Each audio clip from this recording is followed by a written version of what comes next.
Instituto iGlobal le dan las gracias a ustedes por acompañarnos en esta magnífica conferencia sobre desafíos y propuestas sobre agua potable y saneamiento en la República Dominicana. La Cátedra de UNESCO y Global pues han venido realizando una serie de eventos a los fines de concientizar y traer conocimiento a ciudadanos que estén interesados en diferentes temas. Pues el 3 de junio tuvimos ya la presencia del ingeniero ambientalista, el doctor Luis Carvajal, con una excelente exposición y conferencia sobre la importancia de la ley de agua en la República Dominicana, en estos mismos salones, con una serie de preguntas y respuestas, una buena participación, buen público, igual que el que nos acompaña esta noche. Bueno, ¿qué es lo que buscamos, verdad? Acciones, ¿verdad? Reflexiones y acciones con este tipo de eventos, y en eso creo que vamos a seguir con el apoyo de la rectora magnífica, doctora Josefina Pimentel, y seguir buscando este tipo de eventos para llevar conocimiento.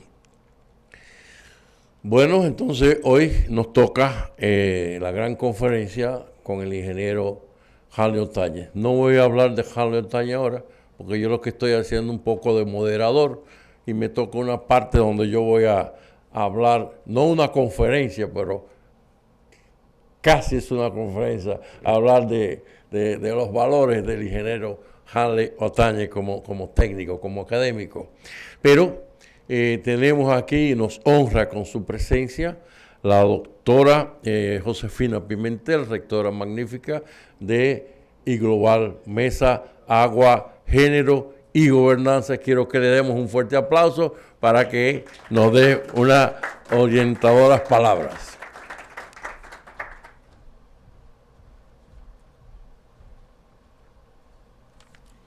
Bien, muy buenas noches. En nombre del Instituto Global de Altos Estudios en Ciencias Sociales y Global, le damos la más cálida, afectuosa y cordial bienvenida a todos ustedes.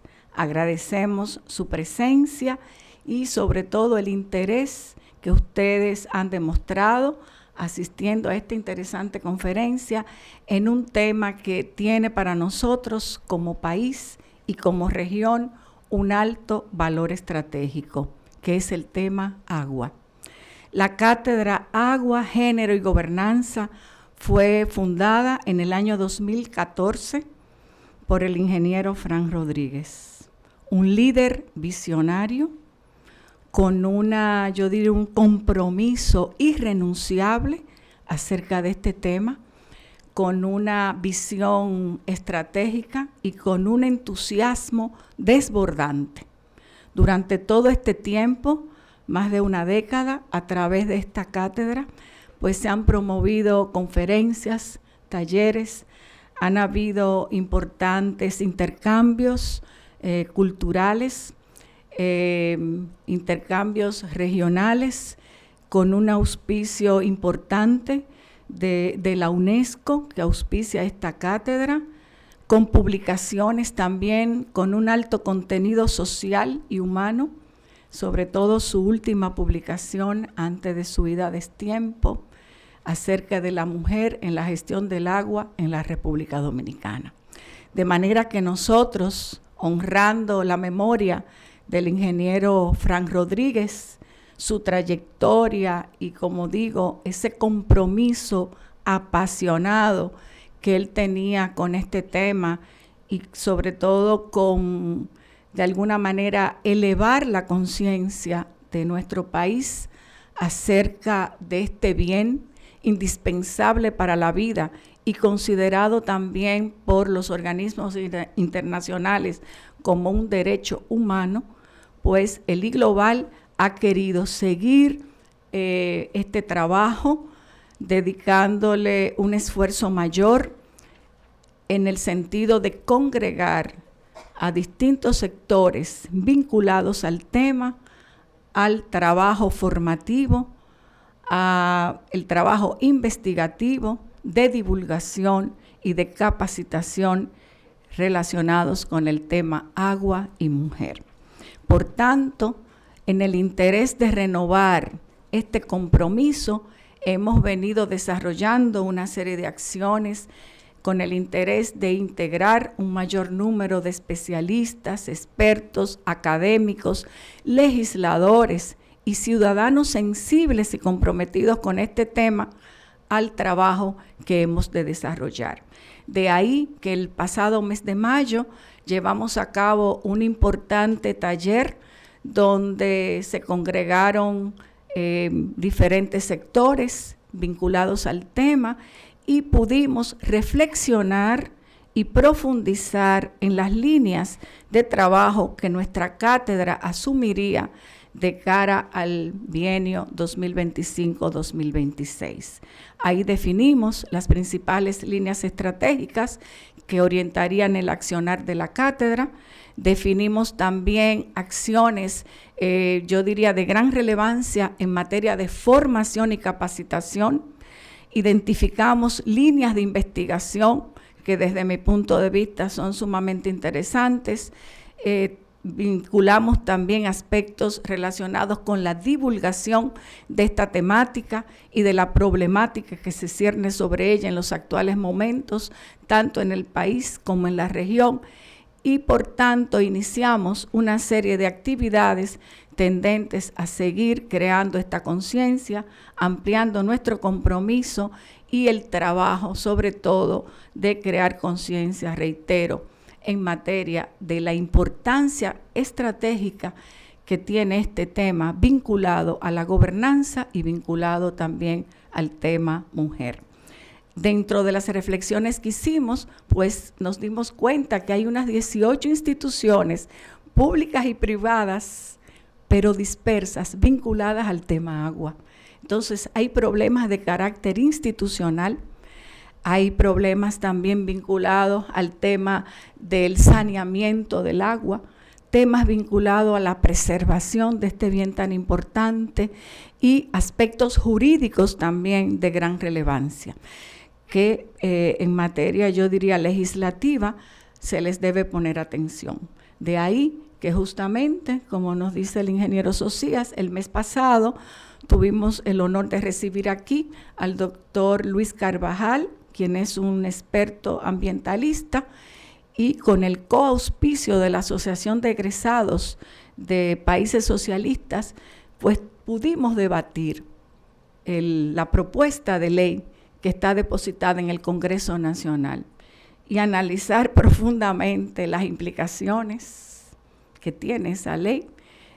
Yo diría los temas que deben ser profundizados, revisados y yo diría tal vez poner algún candadito en algunos temas que parecería que pretenden privatizar el uso y la distribución de este bien.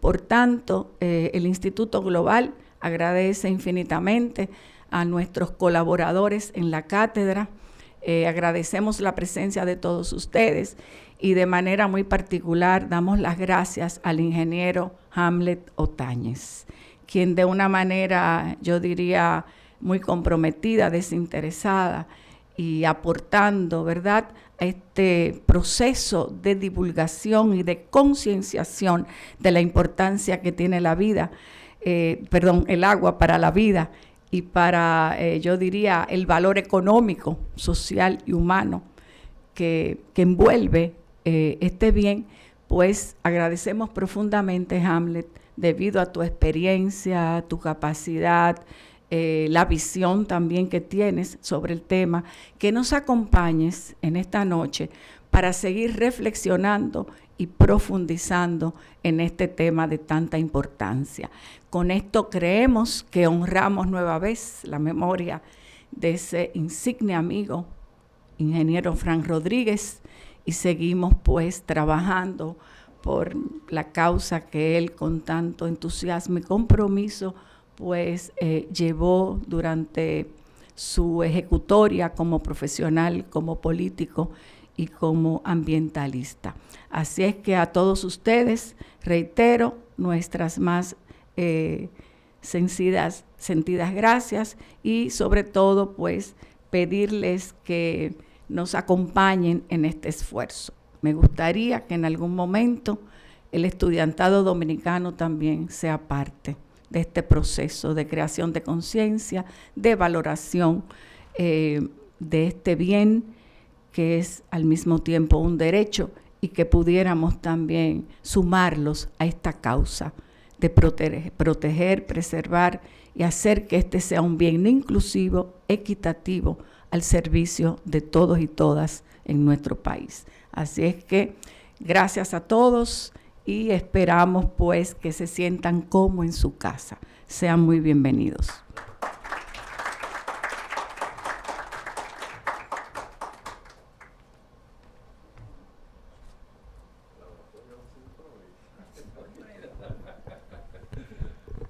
Bueno, buenas noches a todos.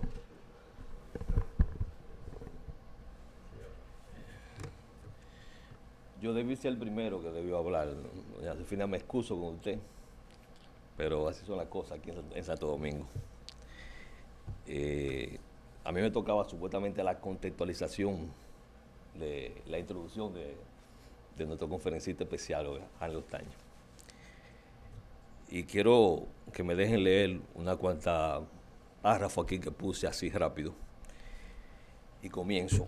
Cuando transito por algunos sectores del polígono central del Distrito Nacional o de la ciudad de Santiago, tengo la sensación de estar caminando por la Quinta Avenida de Nueva York o por moderna metrópolis europea, japonesa e incluso china, tan en boga hoy en día. Pero esa impresión de desarrollo y modernidad me embarga y me llena de orgullo. Sin embargo, esa sensación se desvanece rápidamente. En realidad es un espejismo. Cuando a desplazarnos apenas unos kilómetros hacia el norte, el este o el oeste, nos enfrentamos a una realidad completamente distinta, como una madre con 2 niños pequeños y una lata de agua sobre la cabeza, o una fila de vecinos con las conocidas bombitas ladronas en las manos a la 1 de la madrugada porque esa fue la hora en que finalmente llegó el agua. Es difícil comprender cómo, siendo considerado la 7ª o la 8ª economía de América Latina, muchos de nuestros lujosos y bien iluminados residenciales siguen descargando sus aguas negras en pozos filtrantes, que en esencia no deja de ser una letrina sofisticada, como diría mi nietecita, con mucho caché. Ubicada a escasos metros de los pozos donde se trae el agua para el consumo humano. Y esto ocurre en nuestras zonas urbanas. Si nos estuviéramos a observar con atención lo que sucede en el medio rural, encontraríamos un drama aún más profundo y doloroso. Esta situación refleja una problemática estructural de gran magnitud. Los informes de organismos internacionales así lo evidencian. Nuestro índice de desarrollo humano, el IDH, continúa siendo bajo, revelando sin ambigüedad una profunda desigualdad que nos afecta como nación. Y para no alargar, quisiera concluir esta reflexión subrayando un punto clave.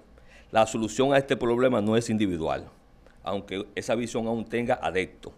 La salida está en las acciones colectivas, en el compromiso compartido de buscar soluciones estructurales y sostenibles.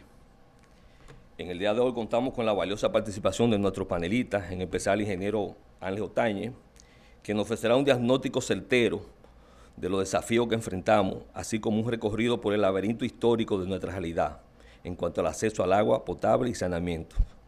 Además presentará propuestas de solución ante esta crisis que nos afecta a todos.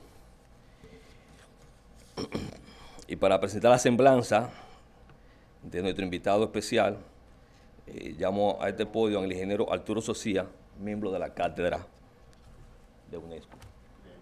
Muchas gracias.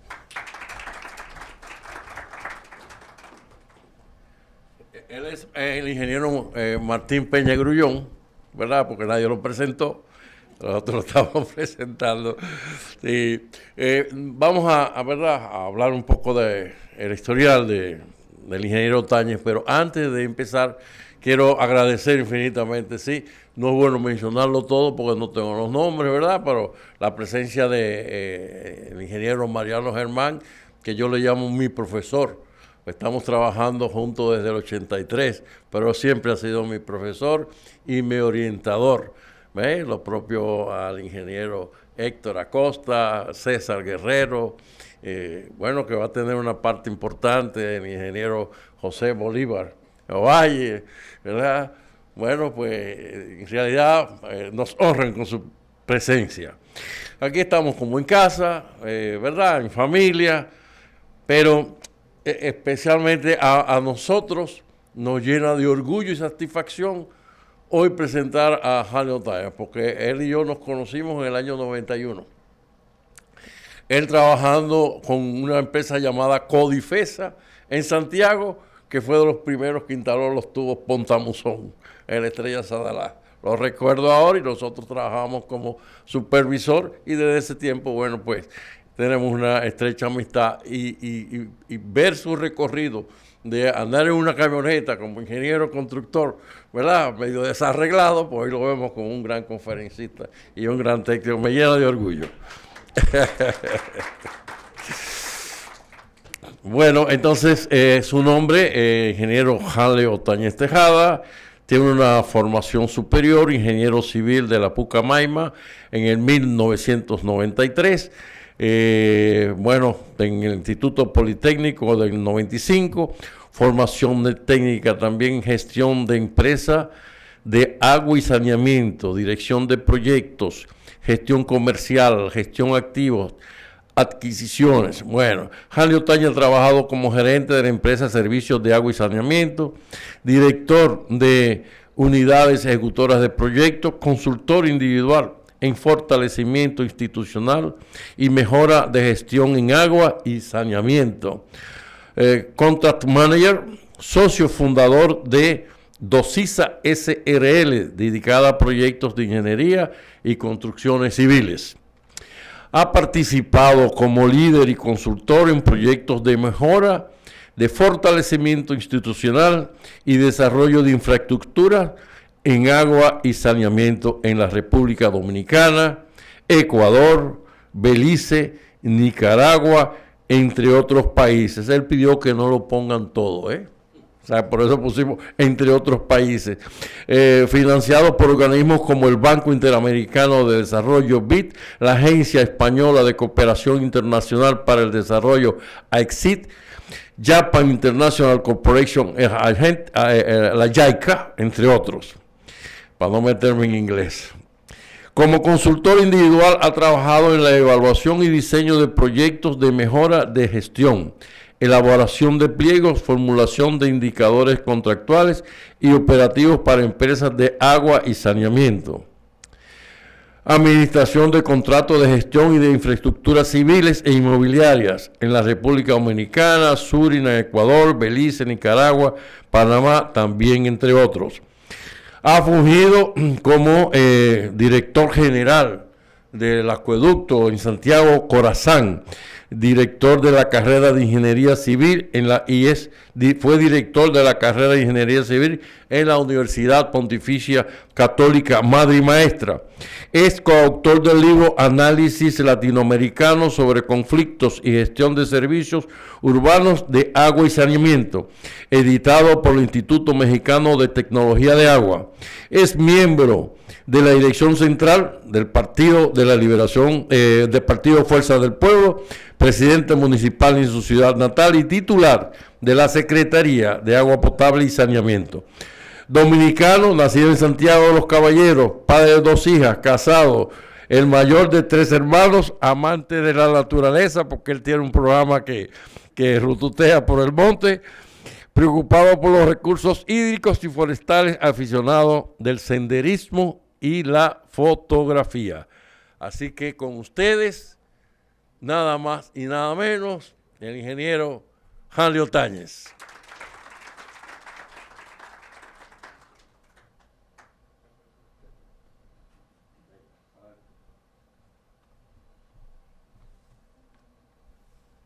Buenas noches a todos.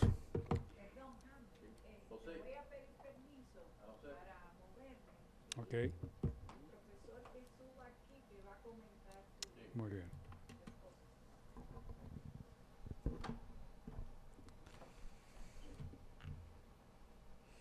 Bueno, buenas noches a la rectora magnífica de la Iglobal, a todo el equipo de la cátedra, a don Arturo, que se ha excedido en la presentación de mi persona, y aclaro en el interín que nos conocimos, pero éramos niños, ¿verdad? En 1993, para que nadie vaya a hacer un cálculo errado de nuestras edades.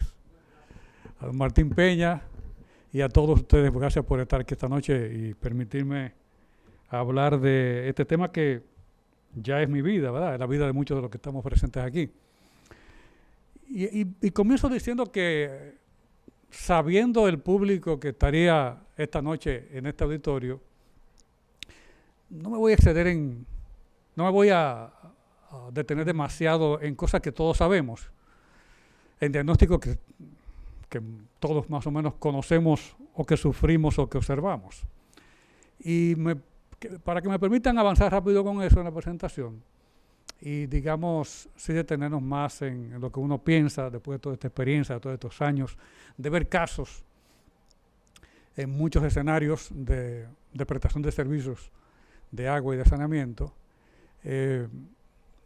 y también de sufrir los vaivenes de la falta de institucionalidad, de la caída súbita de programas y proyectos que aparentaban ser una panacea y que posteriormente se abandonan por un cambio político, por una insuficiencia presupuestaria, por una insuficiencia de comprensión. Así que agradezco muchísimo esta oportunidad y vamos a divertirnos con este tema, ¿no? Esa foto es de finales del siglo XIX en Santiago. Cuando, si alguien me siguiera en el Twitter, que no uso mucho, pero bueno, hay un perfil de nosotros ahí, o en cualquier otra red social, yo siempre me defino como un trabajador del agua. No soy ingeniero sanitario, ni trabajador del agua, porque en Santiago en esa época había lo que se llamaban aguateros.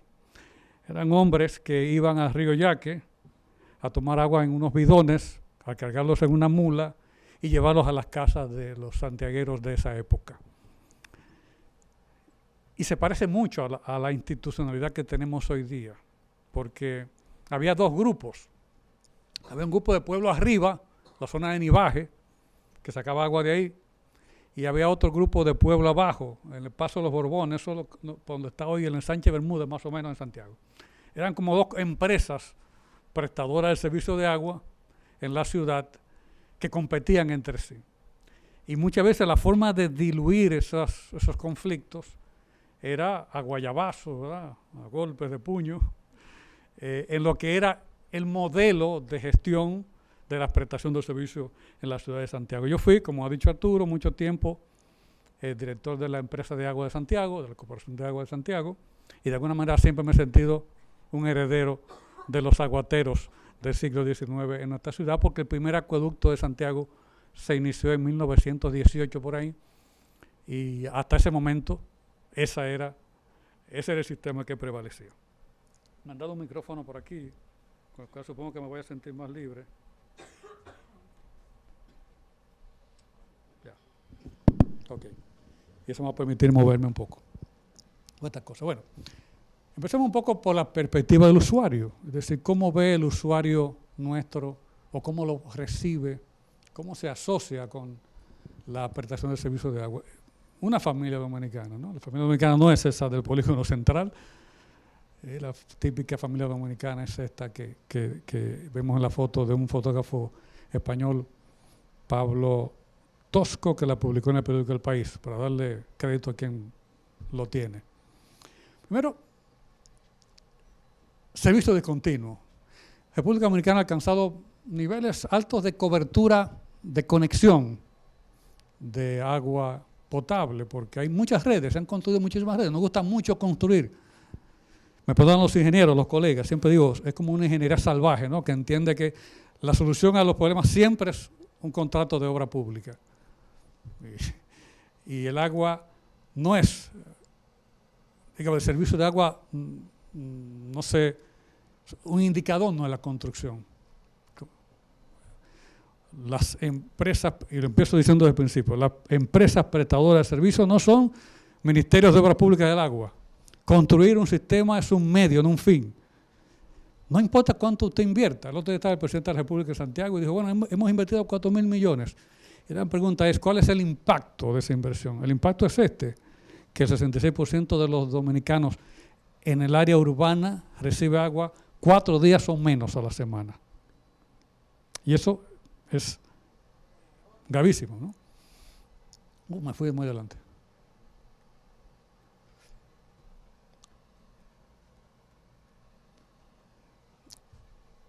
Es un dato, 68% de dominicanos solamente tiene agua dentro de la vivienda. El otro porcentaje tiene que salir en el barrio a buscarla, tiene que salir en su comunidad a cargarla.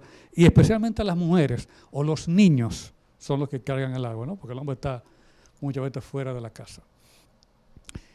El 54% de dominicanos no tenemos agua potable en la zona rural dentro de la vivienda. 54% en la zona rural tiene que salir a buscarla fuera de su casa. Son datos, son información de la encuesta en hogar del año pasado. Que por cierto, esa encuesta se ha deteriorado mucho, ¿no? Cuando tenía el auspicio de la UNICEF, pues la información era muchísimo más amplia. Parece que con el crecimiento de la economía dominicana ya nos sacaron de los objetivos de financiación y colaboración con ese tema, y ahora la encuesta es una cosita bastante limitada. Pero bueno, esa información del año pasado, esta que estoy dando ahora. No confiamos en la calidad del agua, por eso compramos botellones, por eso tenemos un montón de malabares para conseguir agua potable, y la discontinuidad hace que, por lo menos en la clase media, tenga la bombita ladrona, el tinaco, la cisterna y quién sabe qué otras cosas más para poder abastecerse. Solo el 3% de los dominicanos no necesita almacenar agua. Entonces, eso nos da una idea. Curioso, ¿no? De pronto hay una alta conexión a los acueductos, 90 y tanto %, según el censo, tiene una conexión de agua potable de un servicio público de agua corriente. Sin embargo, solamente el 4% no requiere almacenamiento. Nos da una idea de la calidad del servicio, del impacto de toda esa inversión. Por eso decía, no importa que usted construya mucho, no importa que ponga mucho dinero. Al final, lo que importa es el impacto que tienen esas acciones, que como estamos viendo, es muy bajo. Y otra cuestión clave, los que tenemos un contrato con una entidad prestadora de servicio, somos presa de esa prestadora porque no hay una entidad independiente, objetiva, imparcial, que evalúe nuestra relación con el prestador. Tenemos que aceptar lo que diga la CAS, lo que diga el INAPA, lo que diga la Corazán o cualquiera de otras corporaciones, porque no hay, tenemos dónde ir.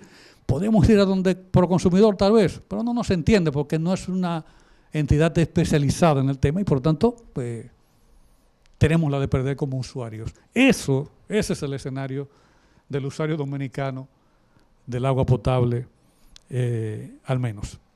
Y nos vamos entonces al sector de saneamiento, que es peor después. Más o menos lo que he dicho en estas tablas interesantes, ¿no? Que el agua entubada solamente tenemos acceso al 81%. Todo el resto la busca de un pozo, la busca de un manantial, se la busca. Es una cuestión gravísima, ¿no? Y todavía tomamos agua superficial un 2.4% dominicanos. De 10 millones es mucho, ¿no? Seguramente son 200.000 dominicanos que toman agua de un río y no saben muy bien a lo que se están arriesgando cuando lo hacen. Y solamente el 31% se puede hablar de continuidad a nivel nacional. Bueno, a nivel de saneamiento, la perspectiva es mucho más compleja, muchísimo más compleja. También hablar de conectividad, sistema de alcantarillado es bastante difícil. Ojo con esto, la información. Fíjense que cuando pongo aquí siempre las fuentes de información que presento, son encuestas. Usted entra a la página web de la INAPA, de Corazán, de CAS, y no encuentra información estadística sobre los servicios. No hay información. cualquier investigación tiene que ser hecha sobre la base de encuestas que sabemos que tienen altos niveles de error, de imprecisión, que son hechas en una encuesta general que le habla de economía, que le habla de cuestiones culturales, cuestiones sociales, económicas, y no dedicada exclusivamente a la prestación de servicios. Por tanto, es una información muy sesgada y muy limitada a la que podemos obtener a nivel general. Es decir, carecemos de un sistema de información sobre los servicios de agua y saneamiento en el país. Entonces, eso impide, por supuesto, una planificación ni siquiera cercana a ser certera, ¿verdad? Entonces, eso es bastante complejo. Bueno, saneamiento, ¿no? 24% hay de alcantarillado, es una cobertura bajísima que se limita a los grandes centros urbanos, municipios enteros sin sistema de alcantarillado. Aquí está la diputada Yaniris Espinal Santiaguera de la Sierra, además, que conoce muy bien que no hay alcantarillado en ningún municipio en la Sierra, ¿verdad? Por tanto, el 66% de la población usa fosas sépticas que sabemos que es un filtrante de lo que mencionaba tú. Generalmente no hay de verdad retención de contaminantes. Y un 8% usa letrinas en las ciudades del país, en los centros urbanos, en los municipios de la República Dominicana. 8% usa todavía letrinas allí. Ese es el nivel. En el campo, pues más, por supuesto, 61% son las fosas sépticas y las letrinas, por supuesto, aumenta en el campo. Y esto sí que es interesante, ¿no? Se lo comentaba a mi hija, que es una muchacha de 25 años, y le decía, mira, solamente se trata el 5% de las aguas residuales que se producen en el país. Antes de descargarse a un cuerpo de agua, al subsuelo, solamente se purifica, se depura el 5% de las aguas residuales domésticas. Solo eso ya nos dice a nosotros de lo que estamos hablando. Solamente un 38% llega a un sitio de tratamiento que frecuentemente no opera. Hay una planta que se hizo hace unos años aquí en Santo Domingo, una planta robótica, creo que lo hicieron los ingleses, ¿no? Me parece que Bywater, no opera. Porque la tecnología no es apropiada, porque el costo de operación es alto, porque no hay técnicos suficientemente capacitados para operarla, por un montón de razones, porque no hay plata para los insumos químicos, porque se dañó el PLC, porque no hay ingeniero electrónico en la institución que le dé mantenimiento, por múltiples razones, no opera. Y eso pasa con la mayoría, Mariano, de las plantas de aguas residuales en Santiago. Bueno, esa es la realidad que vivimos. Tengo que hacer anécdotas. ¿Sí? Bueno, una cosa que no dije cuando puse la fotografía de Santiago es que yo soy santiaguero. Y por supuesto los santiagueros somos sumamente orgullosos de nuestra ciudad y molestamos mucho a los demás, especialmente a los de Santo Domingo. Recuerdo que una vez había un consejo de tema de agua, yo ahora estaba en Corazán y yo los invité a que hiciéramos la reunión en el salón de la planta de tratamiento de aguas residuales. Cuando aquí recibieron los capitaleños esa invitación, que lo estábamos invitando a hacer la reunión en la planta de aguas residuales, todo el mundo se puso nervioso. ¿Y este loco? ¿Qué es lo que pasaba? No, bueno, es que allí sí operamos, allí no hay olores, allí sí. Bueno, esa era la Corazán de hace unos años, ahora eso ha cambiado un poco, yo creo, ¿no? Se ha deteriorado más. Pero en fin, esa es la realidad que vivimos. O sea, el agua, solo el 38% llega a la planta, por solamente el 5% se trata. O sea, significa que el agua pasa por las plantas y no es tratada. Bueno, entonces, eso nos complica mucho. No voy a entrar demasiado en datos, así que hay mucha gente que sabe de recursos hídricos, pero la verdad es que nosotros tenemos una disponibilidad de recursos relativamente alta, ¿no?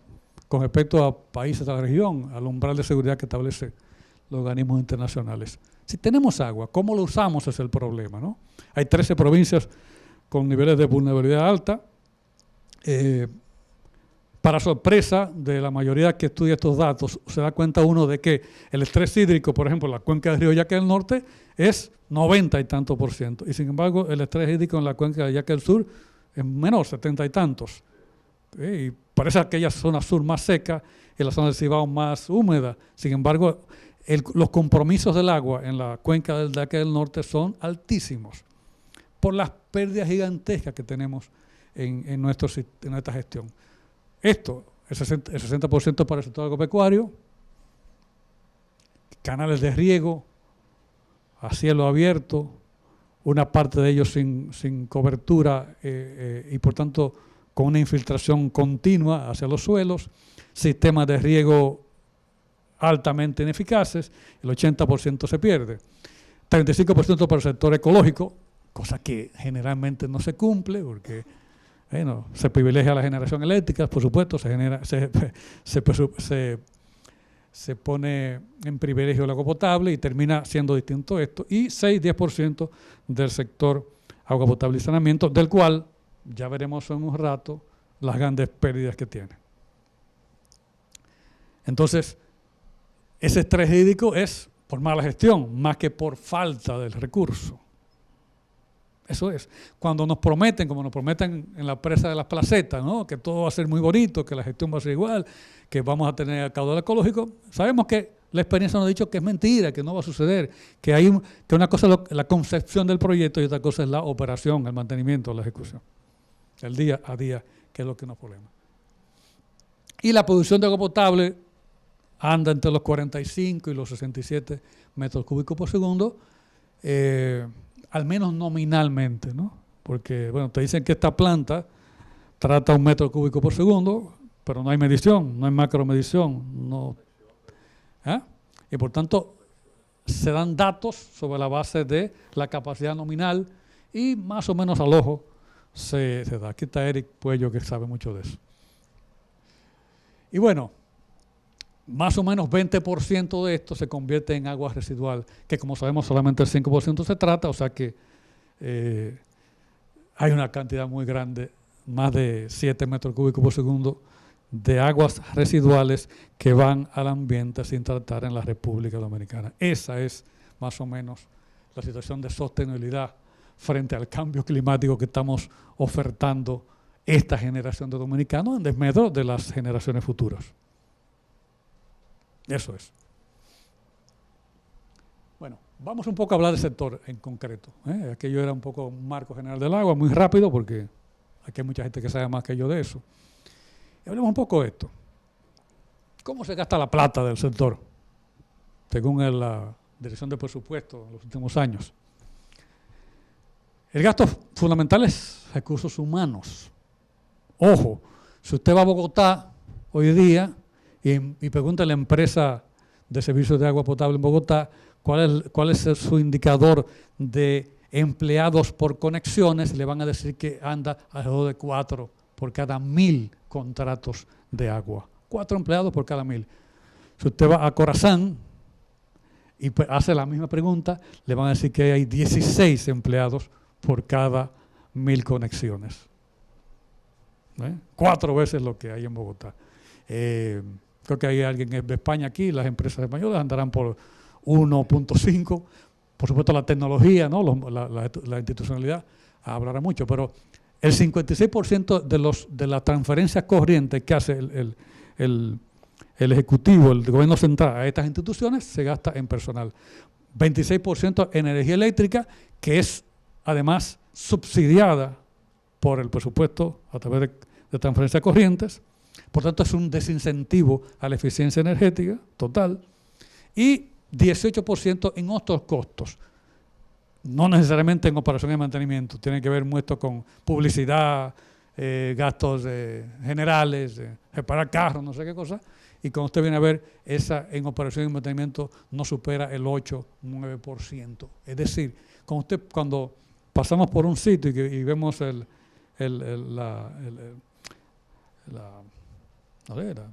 cualquier equipamiento, una bomba no digo del acueducto, obviamente, algún equipamiento del acueducto como tal, una estación de bombas, unas válvulas, vemos el deterioro, es porque se gasta muy poco en operación y mantenimiento. Es decir, el gasto en agua y saneamiento a nivel presupuestal anda por entre 1.9 y 2.3 en los últimos, de 2021 para acá al menos, y ha sido más o menos así en los últimos 20, 30 años. Y no es distante del gasto público, del presupuesto. Y no, del PIB anda por 0.3, 0.4. Pero tampoco es muy distante de países de la región como, qué sé yo, Costa Rica, Guatemala, lo que significa que habría que ver la relación entre porcentaje de gasto y eficiencia del servicio. Ahí vamos de nuevo con la eficiencia.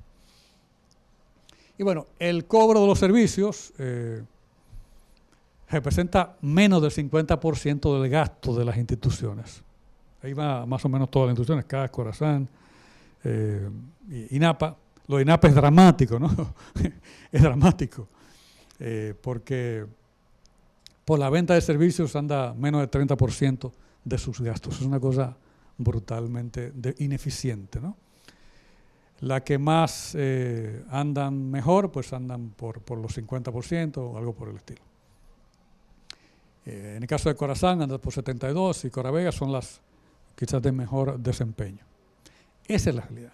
Es decir, cuando usted paga por el servicio, está fundamentalmente financiando nómina pública. Sí, antes andamos. Fuera de contexto un poco esto, las pérdidas.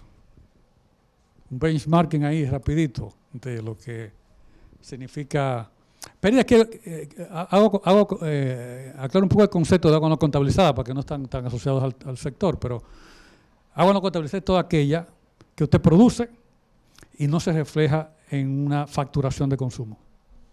Las pérdidas generales. Ahí hay fugas, ahí hay usuarios conectados de forma sin contrato, no es bueno decirle ilegal, sin contrato, porque hay un derecho humano al agua, ¿no? Todo el mundo tiene derecho a tener una conexión. Ahora, por encima del umbral mínimo, pues es una pérdida. Y nosotros estamos en niveles récords. Jamaica, menos de 60. Belice, yo he trabajado en Belice muchas veces, es una población bastante humilde, y sin embargo sus pérdidas andan menos del 30%. Países de África, es decir, nosotros tenemos una situación, creo que tú lo mencionabas, sobre la base en comparación con el tamaño de nuestra economía, el Producto Interno Bruto, tenemos de los peores servicios públicos de la región. No solamente en agua, competimos también en electricidad, competimos en muchos sectores, pero de que yo puedo hablar hoy es el caso del agua. Eso nos da una idea, ¿no? Solo ese indicador ya nos da una idea de cómo abordamos nosotros la gestión del agua potable en el país. Bueno, el tema, el marco institucional, ¿no? Sí, es que es complejo, ¿no? Vamos a ver cómo un poco... Una cosa, lo mencionaba la rectora, tenemos una indefinición de roles, de planificación, de fijación de políticas, porque las instituciones nuestras son al mismo tiempo, y eso lo hemos discutido mucho, Mariano, al mismo tiempo son planificadoras sectoriales, es decir, nadie del gobierno central le baja líneas a la prestación de servicio de agua, ni el Ministerio de Planificación y Desarrollo, que ahora lo van a fundir, ¿no? con Hacienda, ¿no? Para complicar más la cosa o para distanciarla más. Sí, no hay desde el Estado una política pública de agua, sino que cada institución en el marco de su jurisdicción territorial establece las políticas. Bueno, hay alguna política de salud, de idoneidad del agua, ¿no? Potabilidad, etcétera, que la dicta el Ministerio de Salud. Hay que cumplir con las normas ambientales como todo sector, pero fuera de eso no hay, de hecho, ninguna política coordinada del Estado dominicano en el sector agua y saneamiento. Y por eso, bueno, toda esta turbación. Ni planificación central, ni fijación de políticas. Por tanto, hay una autorregulación por parte también entonces de los prestadores. Por eso decía, el usuario, frente a una inconformidad con la atención del prestador, no hay un tercero que pueda abordar esa queja. Si usted tiene un problema con la CAS, es la CAS y usted lo que tiene que resolverlo, nadie interviene en esto. Y por tanto, hay una inequidad en este punto. Y bueno, hay multinivel de intervenciones. ¿Por qué? Bueno, porque se presta servicio a instituciones descentralizadas como las corporaciones de acueducto del INAPA. Hay ONGs con todas las buenas intenciones y con todas las malas intenciones actuando en el sector. Tenemos asociaciones comunitarias que hacen sus esfuerzos, sus propios esfuerzos para hacerlo. Habrá alguna prestación privada, sobre todo en las áreas turísticas también, que intervienen. Pero bueno, de pronto usted se encuentra con que la EGI está haciendo acueductos en el país, ¿no? De pronto, o sea, la generadora de electricidad te hace unos cuantos acueductos. De pronto, el Ministerio de la Pública también hace sistemas de alcantarillado o algo por el estilo, ¿no? Ahí las cosas no están reguladas, no hay un organismo estatal que supervise ni la calidad ni la oportunidad de la prestación del servicio, ni la equidad, mucho menos. Y por tanto, hay un enorme embrollo de intervenciones en el sector. Eso está, no quiero decir manga por hombro, pero estamos muy cerca de esto. Y el sector rural es muy disperso. Yo le pregunto a ustedes, ¿cuándo fue la última vez que escucharon a una entidad pública decir que había hecho algún tipo de intervención en un sector rural de la República Dominicana? Yo mismo he participado, bueno, varios amigos aquí que hemos sido compañeros en proyectos, qué sé yo, la Cooperación Española, el BID, ONGs, que hacen intervenciones, sobre todo en saneamiento rural, pero rara vez escuchamos al INAPA o a la CAS o a Corazán haciendo algún tipo de intervención en el sector rural. El sector rural está suelto. Actúan ONGs exclusivamente, o los propios moradores. Bueno, en la sierra conozco mucho los casos, en San José de las Matas, por allá, que la gente de los materos ausentes manda muchísima plata a ese municipio para hacer acueductos por todos lados. Esa es la realidad. Y si ni siquiera hay inversión, ni siquiera hay interés económico, imagínense regulación, supervisión, fiscalización, defensa del consumidor. Eso no existe. Eso no existe. Esa es la realidad que estamos viviendo hoy en día en el sector. De Baní, toda la vida. Y por supuesto, a nivel de planificación de desarrollo no hay,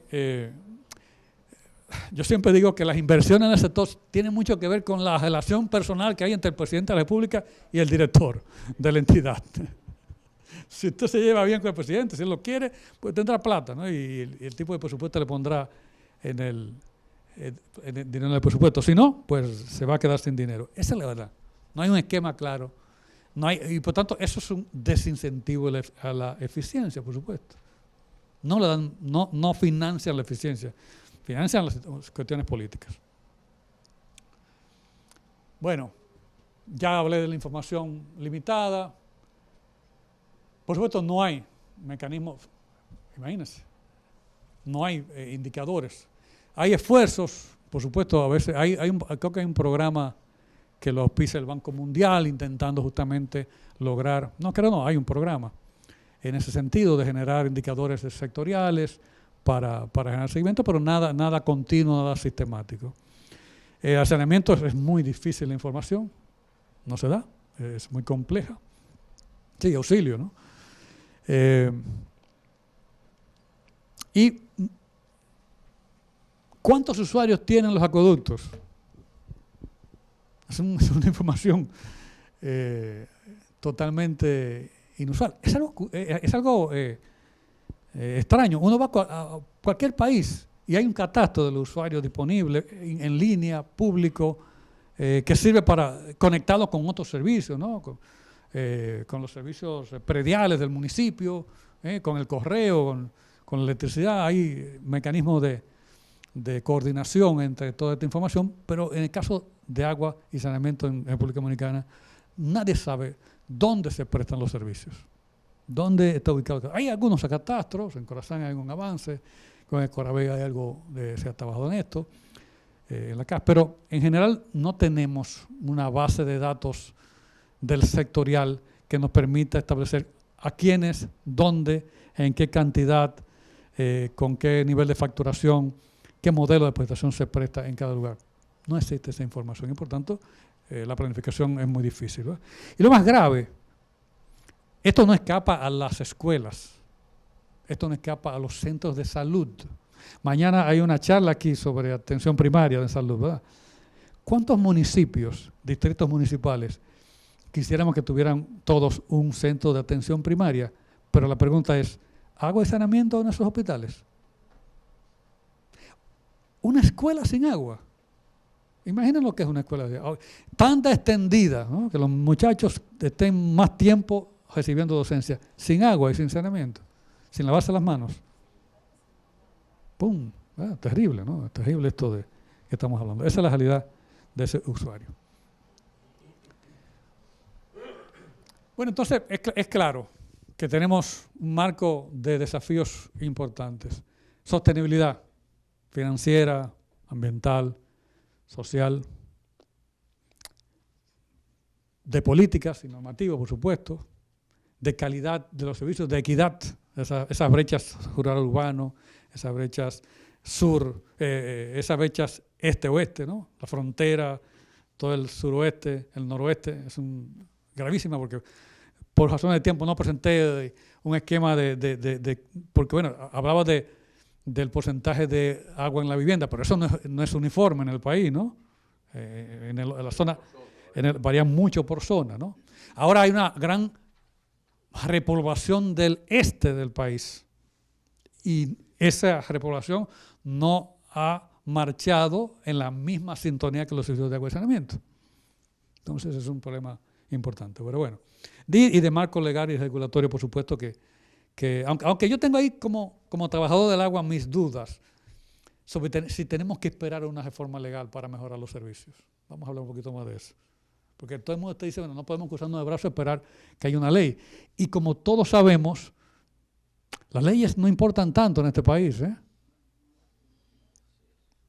No, aprobamos muchísimas leyes que no se cumplen, empezando por el semáforo en rojo. Y ahí hago referencia, ¿cómo es la forma de institucionalidad? ¿Cómo son los arreglos institucionales que tenemos para gestionar el agua?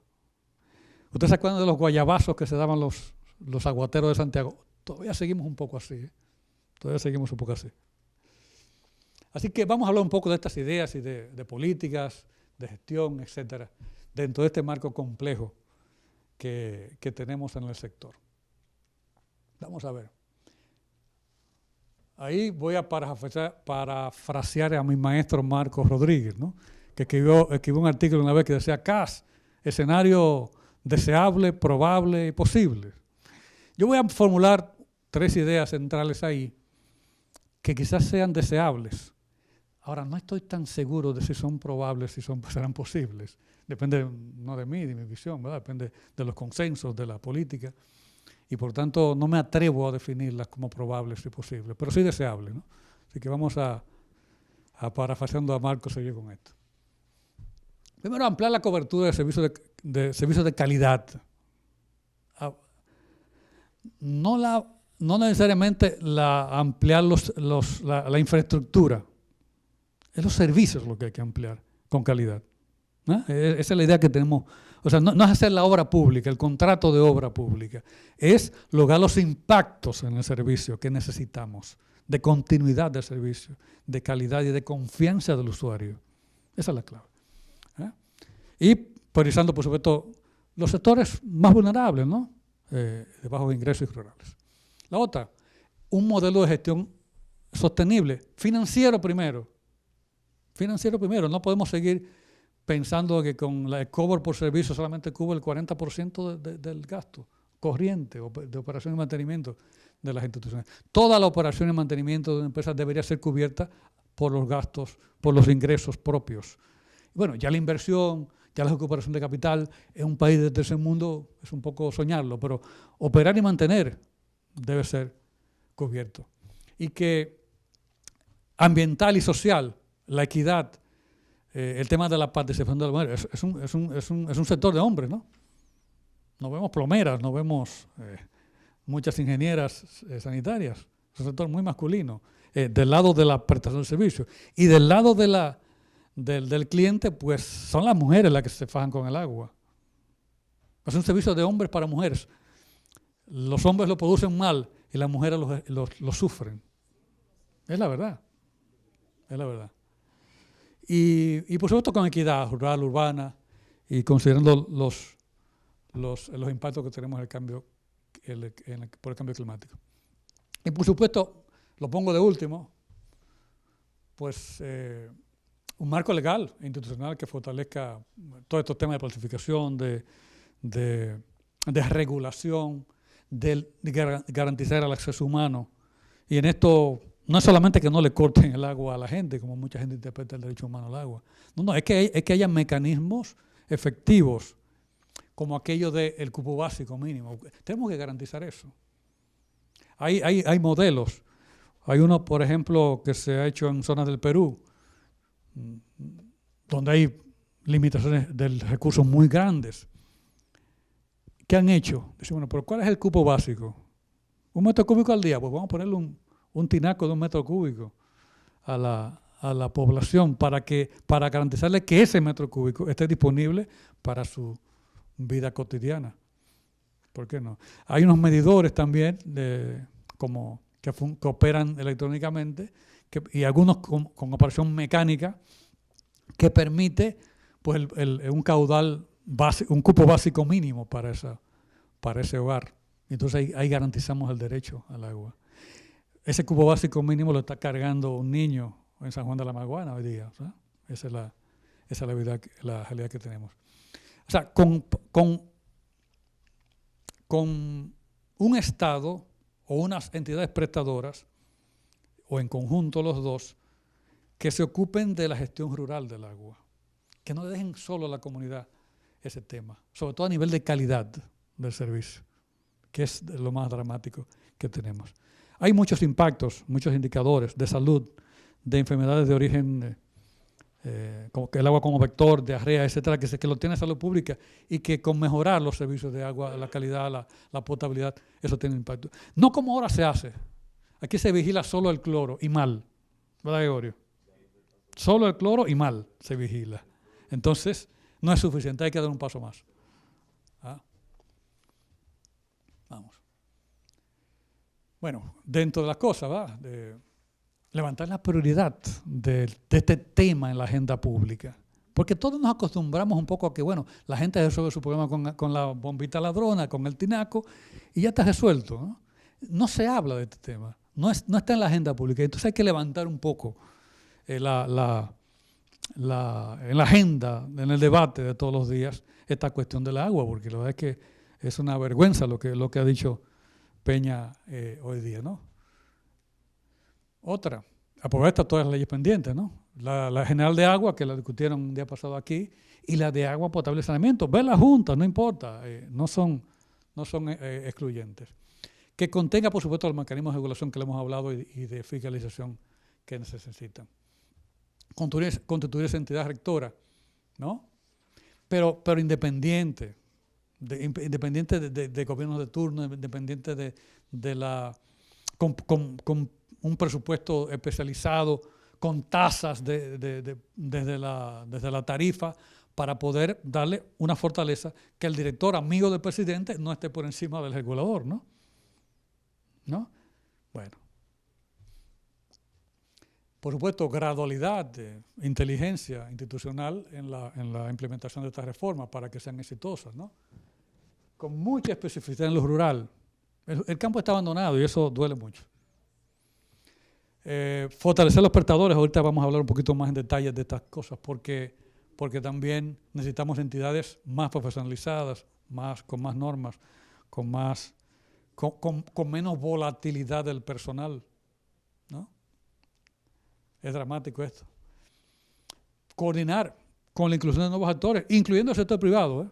Yo le decía a Arturo, bueno, ahí tenemos unos temitas a conversar, incluyendo el sector privado, porque necesitamos nuevos capitales, necesitamos más gente capacitada. Mire, como te digo, yo he trabajado en consultorías. Cuando uno tiene que interactuar con las instituciones, la verdad es que uno nota un personal deficiente.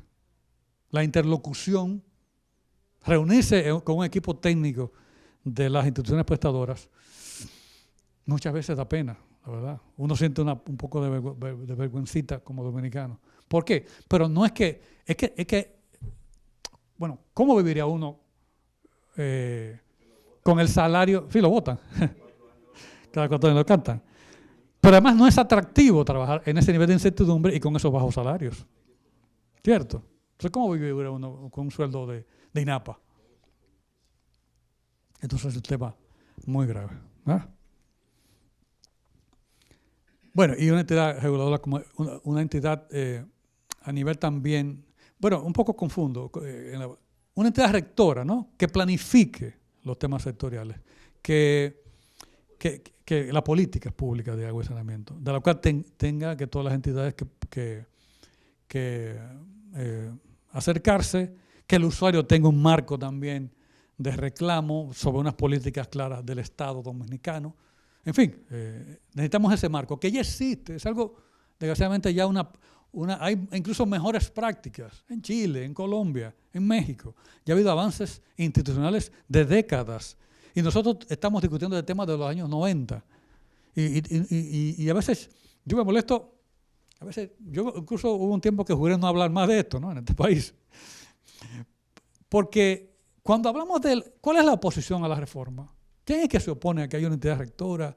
La verdad es que yo no lo percibo, que haya, digamos, políticamente sectores que de manera militante se opongan a una reforma legal, al menos en el sector de agua potable y saneamiento.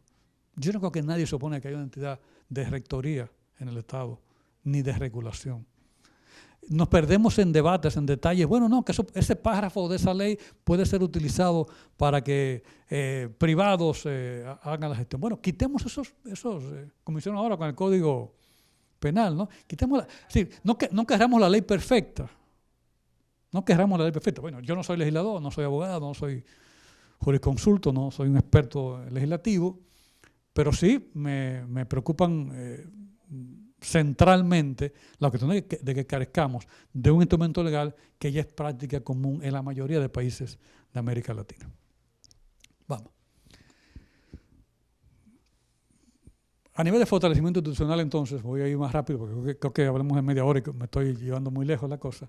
Pues necesitamos rápidos impactos de mejoras de operación, de gestión de los servicios. Un ejemplo, por ejemplo, una experiencia es una asistencia técnica por resultado. Aquí hay varios amigos que saben de lo que estoy hablando. Es buscar a un tercero, un profesional, una empresa, que entre a un municipio, que entre a una ciudad nuestra, con su experiencia, y nos ayude a gestionar. Pero que esa asistencia esté ligada, esté contractualmente amarrada a la obtención de ciertos impactos. A mejorar determinados indicadores comerciales, de continuidad de servicio, de calidad de servicio. Y que durante un tiempo ese tercero, esa empresa, ese privado, el que sea, cree una masa profesional en la empresa que pueda quedarse y gestionarla. Durante un periodo contractual limitado, con unas condiciones. No se trata de cederle el activo ni privatizar, es de ayudarnos a operar. Y eso es un ejemplo que se puede lograr. Si usted hace una reforma y dice, bueno, vamos ahora a tener un ente rector, una planificación, esta es la política del Estado, pero hay que implementarla. Necesitamos implementarla, operativizarla. Debe ser. Y que la población vea mejoras. Y entonces la población va a comenzar a pagar por el servicio. Eso no va a suceder de la noche a la mañana. Nadie va a comenzar a pagar por un servicio que no recibe o que recibe mal. Tiene que sentir que las cosas mejoran para poder seguir adelante. Bueno, mucho.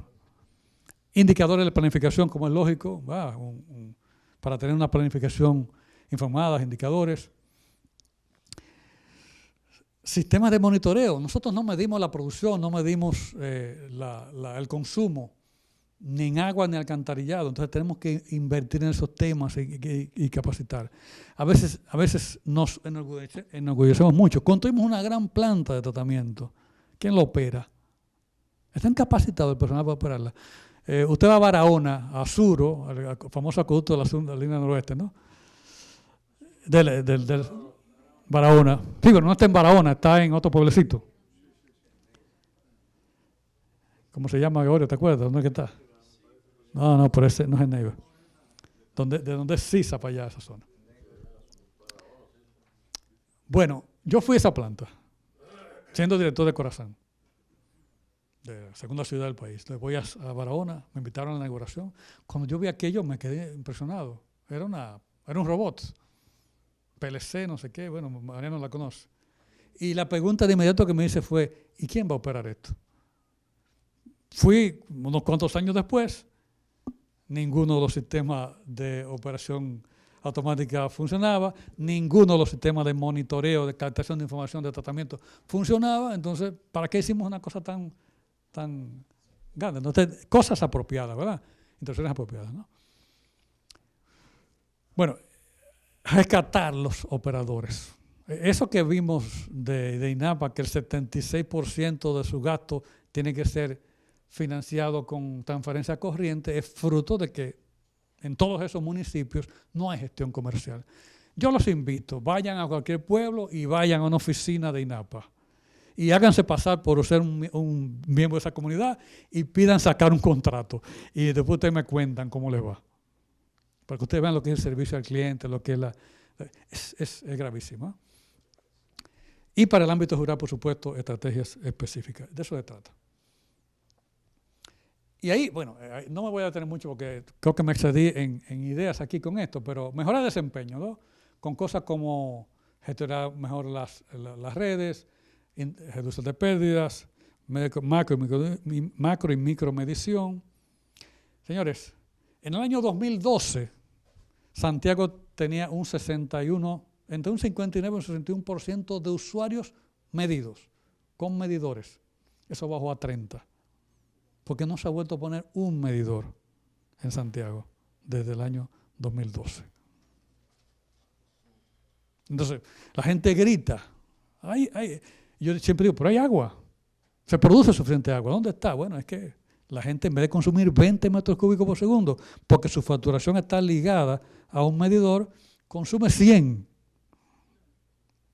De eso se trata el problema, ¿no? Capacitación a todos los niveles, ¿no? Evidentemente. Mantenimiento preventivo de la infraestructura.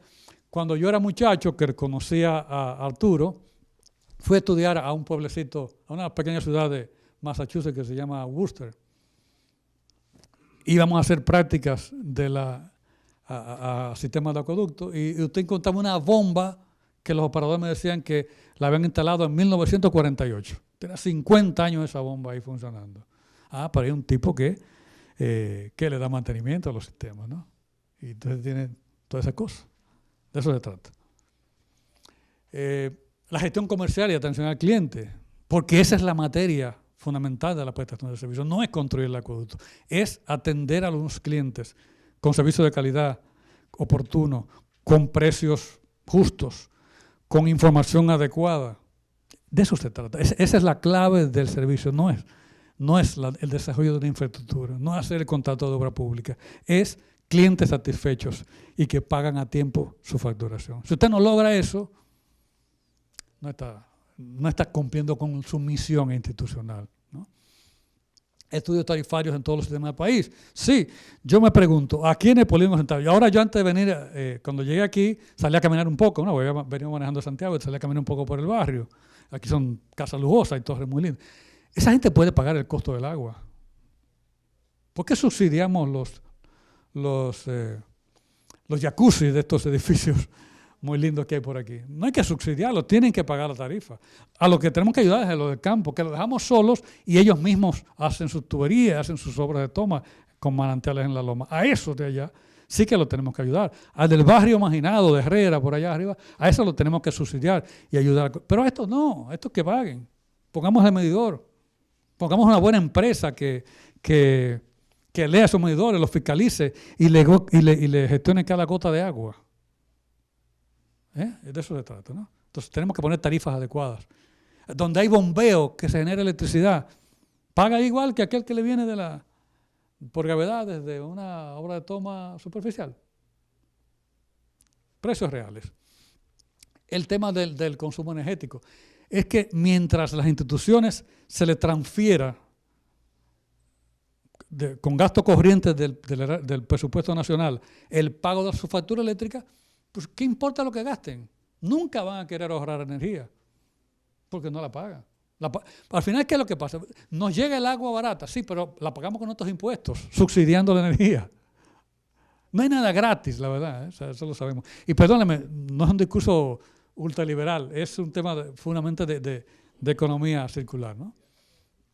Y, señores, ¿cuántas veces, aquí ustedes la mayoría son de la capital, cuántas veces ven ustedes un empleado de la CAS sin botas, sin cacos, sin uniforme, picando con un pico y una pala en la calle de Santo Domingo, a riesgo de matarse, en horas de la noche operando una válvula? Coño, increíble.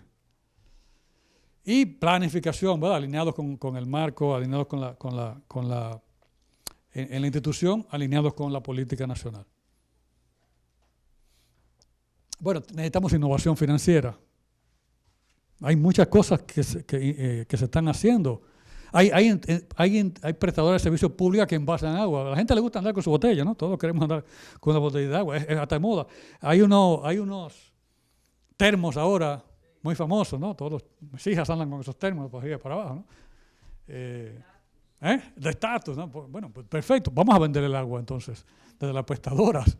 Vamos a asociarnos con la electricidad, con el correo, para que los sistemas de distribución de facturación nuestros o lo hagan ellos o lo hagamos nosotros del sector agua, y vamos a ahorrar costos con estas cosas.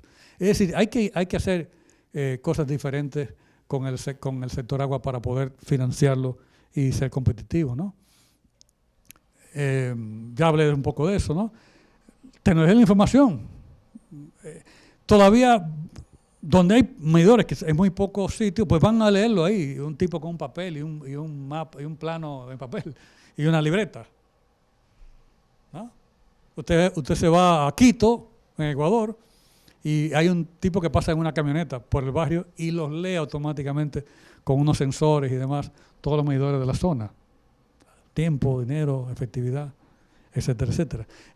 ¿Cómo es posible que hay que operar la principal válvula de abastecimiento de Valdesia que viene? Entonces va un tipo en una camioneta con un hierro, ¿no? Se le rompe un brazo fácilmente por la presión y demás. Cuando hay actuadores, operadores que a través de mando a distancia, PLC, centros de control, se hace muchísimo más efectivo. Esas cosas. O sea, no hay tecnología en el agua y saneamiento. Yo en los años 90 siempre voy todos los años a un evento que hace en Estados Unidos, la American Water World Association, y uno viene loco cada vez que viaja, porque cada día hay una cosa nueva que están implementando. Y no solamente en los países desarrollados, también en nuestros países. En Colombia el avance ha sido extraordinario. La empresa pública de Medellín, la empresa de Bogotá, Barranquilla un poco, aunque hubo una crisis ahí en Barranquilla con el ayuntamiento, y demás. EMAC, por ejemplo. Yo participaba en proyectos con EMAC en Ecuador recientemente, y el Banco Interamericano, por ejemplo, le financia sin la garantía soberana a EMAC. EMAC es tan eficiente, ha demostrado tanta integridad en su gestión financiera, en la transparencia con que trabaja, que los organismos internacionales le están prestando sin garantía soberana. Eso plantea la fortaleza institucional, con todo el problema de violencia que hay en Ecuador, ¿verdad? Que todos los conocemos. Sí, que si hay transferencia del presupuesto, sea para apoyar la eficiencia. Es decir, gánate la transferencia mejorando los indicadores de gestión y desempeño que estás teniendo en tu territorio. Que compitan, que la CAS, Coramoca, Corazán, Cora Romana, no sé qué, compitan por la plata del Estado sobre la base de mejorar indicadores, no sobre la base del interés político del momento, coyuntural.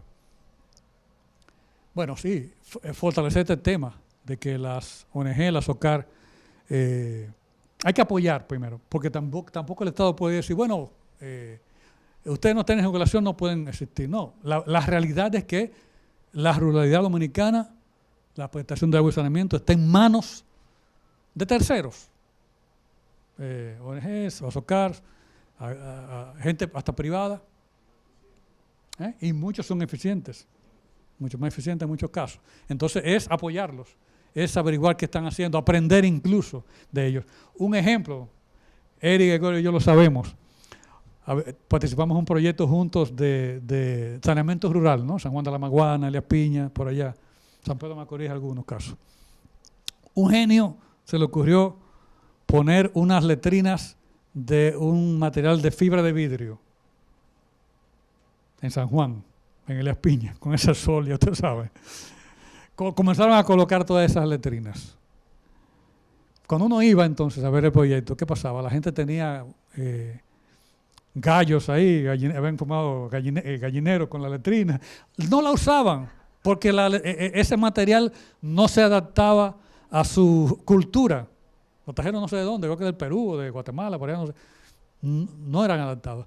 ¿Qué pasó? Nosotros averiguamos que la diócesis de San Juan tenían ellos un programa con letrinas y fuimos a ver qué ellos hacían. Bueno, señores, le quitamos ese componente a la empresa y se la dimos a la diócesis de San Juan. Y todo el mundo contento, la usaban porque conocían cómo se hacía la cosa. Entonces hay que aprender también de lo que está ocurriendo en esa nebulosa que es la prestación de servicios rural en la República Dominicana. Lo estoy cansando, pero cojan fuego. Sí, bueno, me adelanté un poco hablando de eso, ¿no? O sea, tecnología apropiada y demás. Señores, muchas gracias.